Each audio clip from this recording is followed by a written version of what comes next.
திரு விக்கி, தேர்தலை முன்னிறுத்தி இந்த தீர்மானத்தை கொண்டு வரீங்க, ஒரு வருஷம் கூட இல்லை அப்படின்னு திரு நயினா நாகேந்திரன் சொல்கிறார். இல்லை, தேர்தலை முன்னிறுத்தி இல்லை அப்படிங்கிறதெல்லாம் இங்கே வந்து வெற்று வார்த்தைகள். நான் சார் சொன்னதுக்கு சொல்கிறேன், எதுவுமே செய்யல ஒரு அரசு, மாநிலத்தில் சும்மா இருக்குது, தேவையில்லாத விஷயங்களை செய்துட்டு இருக்கு அப்படின்னா, இன்னைக்கு உச்சநீதிமன்ற தீர்ப்பு இந்தியாவில் எல்லா மாநிலங்களுக்கும் முன்னுதாரணமாக அமைந்ததா இல்லையா? அப்போ அதை வந்து ஒரு அரசு சும்மா எதுவும் செய்யாத ஒரு அரசு இதை வேலை வெட்டி இல்லாமல் இந்த விஷயத்தை செஞ்சு இன்னைக்கு உச்சநீதிமன்றத்தில் இந்த தீர்ப்பை பெற்று இன்னைக்கு 10 மசோதாக்களும் இன்னைக்கு நிறைவேற்றப்பட்டிருக்கு. அப்போ மாநில உரிமையை ஒரு ஆளுநரை வைத்து தடுத்து நிறுத்துகிறது ஒரு அரசு. அதற்கு எதிராக ஒரு அரசு சட்ட போராட்டம் நடத்தி சட்டமன்றத்தில் தீர்மானம் ஏற்றது, சட்ட போராட்டம் நடத்துது, உச்சநீதிமன்றத்தில் போய் வெற்றியும் காணுது. அதுதான் இங்கே நடக்குது. சார் சொன்னார் இன்னொன்று, நாங்கள் வந்து தேர்ந்தெடுக்கல சார், தமிழ்நாடு பாஜகவை ஏற்றுக்கொள்ளலை, அமைந்திருக்கிற அரசை ஏற்றுக்கொள்ளலை. எங்களுடைய பிரதிநிதிகள் நாங்கள் எங்களுடைய கோரிக்கைகளை வைக்கிறோம். ஒரு மாநிலம் எல்லா மாநிலத்தின் கோரிக்கையை கேட்க வேண்டியதுதான் ஒன்றிய அரசு. ஒன்றிய அரசு எல்லா மக்களும் சேர்ந்து ஒன்றிய அரசை மட்டும் தேர்ந்தெடுக்கல. நீங்கள் இன்னைக்கு அதுவும் ஆட்சியில் தனி மெஜாரிட்டியில் கூட வந்து உட்காரல, சில நபர்களோட தயவுல தான் இன்னைக்கு வந்து உட்கார்ந்து இருக்கிறீங்க. அப்படி இருக்கிற பட்சத்தில் எங்களுடைய எம்பிக்களின்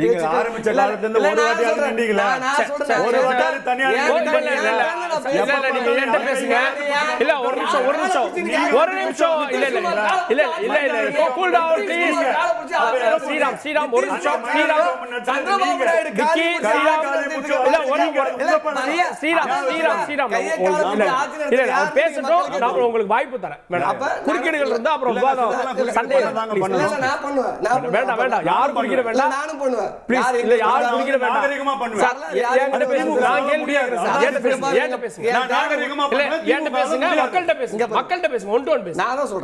இந்த விஷயங்களுக்காக ஒரு அரசு போராடுகிறது. அந்த அரசின் சட்டமன்ற உறுப்பினர்கள் அதற்கு முன்னோடி வைக்கிறாங்க, சட்டமன்றத்தில் தீர்மானம் இயற்றப்படுது, அது வந்து வாத பொருளாகுது.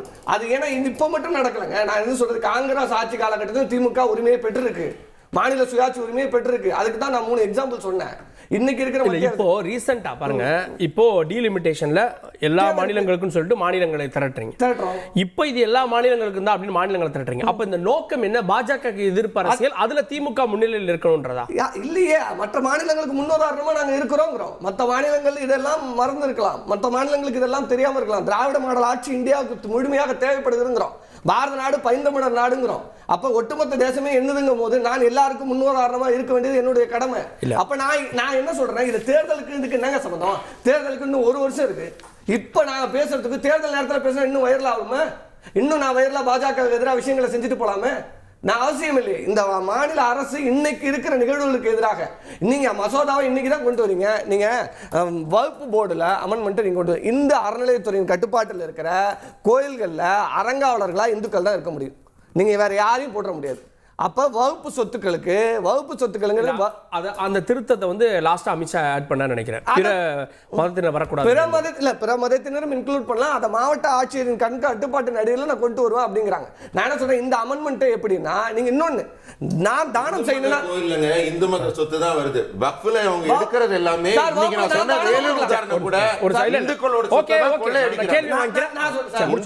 நான் கொள்ளை போகுது சார். நான் நாகூர் தர்காவுக்கு போவேன் சார். நான் என்னோட குடும்பத்துக்காக ஒரு விஷயத்தை வேண்டிட்டு நான் என் சொத்தை நான் வந்து வகுப்புக்கு தானம் பண்ணலாம். வகுப்புங்கிறதே தானம் தான். நான் ஒரு இந்து, என்னுடைய சொத்தை நான் வகுப்பு போர்டுக்கு தானம் செய்ய முடியும். அப்படி தானம் செய்யப்பட்ட இடங்களும் வகுப்புல இருக்கு. ஆனா இப்ப என்ன சொல்லுது இந்த அமெண்ட்மெண்ட்னா, நீ தானம் செய்யணுமா 5 ஆண்டு நீ இஸ்லாம் மார்க்கத்தை பின்பற்றனவா இருக்கணுங்குது. அப்ப இதெல்லாம் என்ன 115 அமெண்ட்மெண்ட் நீ இதெல்லாம் கொண்டு வந்து இந்துக்களுக்கு எதிரான ஒரு மனநிலையை செட் பண்றீங்க.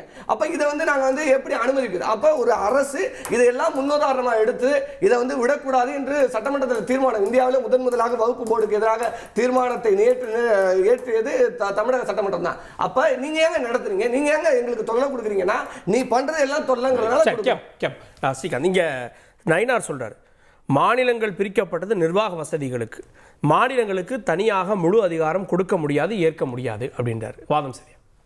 கண்டிப்பாக மிக சரியான வாதம் எங்கள் தலைவர் சொல்லியிருக்கிறது. என்னன்னு கேட்டிங்கன்னா, நம்ம 1947 நம்ம சுதந்திரம் அடைந்து அரசமைப்பு சட்டம் 51 உருவாக்கினப்போ கூட தமிழ்நாடும் இல்லை, கேரளாவும் இல்லை, கர்நாடகாவும் இல்லை, எந்த ஒரு மாநிலங்களும் இப்போ தான் தெலுங்கானா சமீபத்தில் வந்திருக்கு.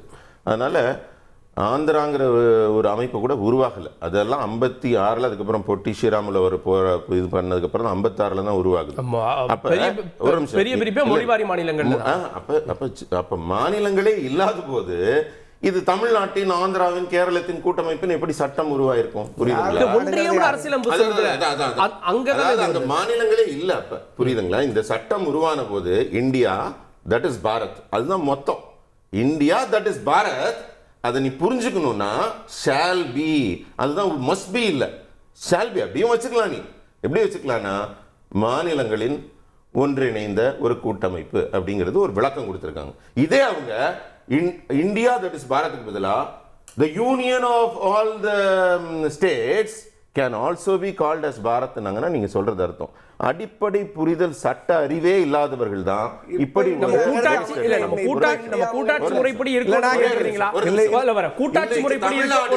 தமிழ்நாடு வந்து ஒரு மாநிலமா மாநகராட்சி ஒன்றியங்களின் கூட்டமைப்பா.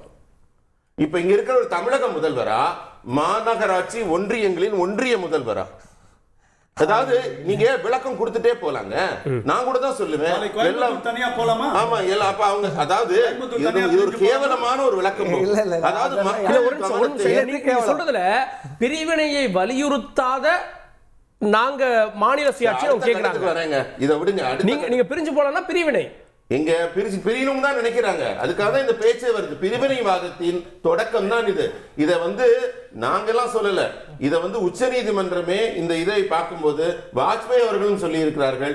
பிரிவினைவாதத்தின் உச்சம் தான் இந்த கமிட்டியோட அறிக்கைன்னு இருக்காரு. ஒரு நல்ல நீதிபதியை வைத்து நீங்க பிரிவினைவாதத்தை பேச வைத்திருக்கிறீர்கள் என்று வாஜ்பாய் கூட கருத்து தெரிவித்திருக்கார். இரண்டாவது விஷயம் வரை 15 ஆண்டு காலம் திமுகவும் காங்கிரசும் ஆட்சியில் இருந்த போது, கூட்டணி ஆட்சி இருந்த போது, அதிகாரம் உங்கள் கைவசம் இருந்த போது சுயாட்சி ஏன் உறங்கிக் கொண்டிருந்தது?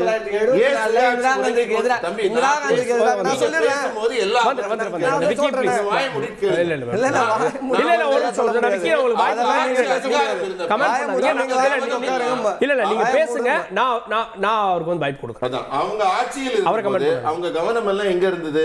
ராஜமன்னார் சொல்றாரு IAS IPS போன்ற பதவிகளே இருக்கக்கூடாது, கவர்னர் பதவிகளே இருக்கக்கூடாது. பண்ணிருக்க வேண்டியதுதானே? நீங்க தானே ஆட்சியில் இருந்தீங்க. 6 கேபினட் மினிஸ்டர் வச்சுட்டு உட்கார்ந்து இருந்தீங்களா? உங்க கவனம் கவர்னர்கள் பிற மாநிலத்தவரா இருக்கணும்ன்றது அதுல இருந்து வந்து இம்ப்ளிமெண்ட் தானே. அதுல இருந்து வந்திருக்குங்கிறத விட உங்க கையில இன்னைக்கு சுயாட்சிக்கு நீங்க கமிட்டி போடுறதை விட உங்க கையிலேயே மத்திய அரசு இருந்தது, உங்க கையிலே ஆட்சி அதிகாரம் இருந்தது. 1 வருஷமா 2 வருஷமா 15 வருஷம் படுத்து தூங்கிட்டு இருந்தீங்களா? இப்பதான் உங்களுக்கு முழிப்பு வந்திருக்கா? இல்ல நான் முடிச்சிடுறேன். இப்ப ஆர்டிகல் 356 ஆர்டிகல் 357 மாநிலங்களை கலைக்கக்கூடிய அதிகாரத்தை கடந்த 3 ஆண்டு காலம் 3 தடவையாக நாங்க 3வது முறை ஆட்சியில் இருக்கோம். எப்பயாவது 12 வருஷத்துல பயன்படுத்தி இருக்கிறோமா? ஆனா இந்திரா காந்தி ஆட்சி காலத்துல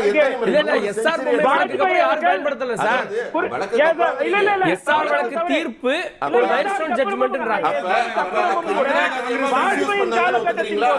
இப்ப திமுக எங்களுக்கு மாநில சுயாட்சி இல்லை என்று ஒரே ஒரு நிமிஷம் மட்டும் பேசுறப்ப பேசுங்க. இன்னைக்கு திமுக